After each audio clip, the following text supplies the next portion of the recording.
শ্যামাপ্রসাদের মাটিতে নতুন করে শ্যামাপ্রসাদের সরকার তৈরি হয়েছে। আজকে শ্যামাপ্রসাদ উপর থেকে দেখছেন যে পশ্চিমবঙ্গের প্রতিষ্ঠা দিবস পালিত হলো পশ্চিমবঙ্গ দিবস হলো 20শে জুন, যা আমাদের রাজ্যের প্রাক্তন মুখ্যমন্ত্রী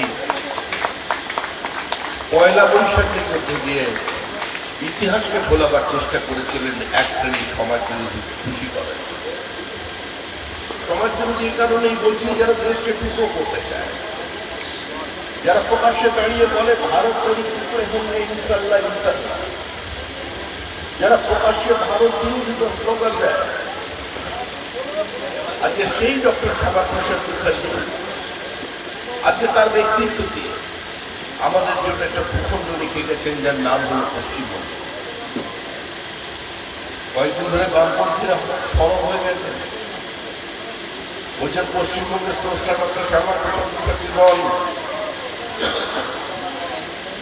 কিন্তু সেদিন শ্যামাপ্রসাদের উদ্যোগে 20শে জুন 1947 প্রাদেশিক আইনসভায় যে প্রস্তাব আনা হয়েছিল, সেই বামপন্থীদের কমরেড জ্যোতি বসু এবং কমরেড রতনলাল ব্রহ্মণ ভোট দিয়েছিলেন একটা স্বাধীন হিন্দু হোমল্যান্ড তৈরির পক্ষে, যিনি পার্লামেন্টের সংখ্যা না থাকা সত্ত্বেও নিজেকে বিরোধী দলনেতা হিসেবে প্রতিষ্ঠা করেছেন, যিনি হিন্দু উদ্বাস্তুদের উপরে পূর্ব পাকিস্তানের অত্যাচারের কারণে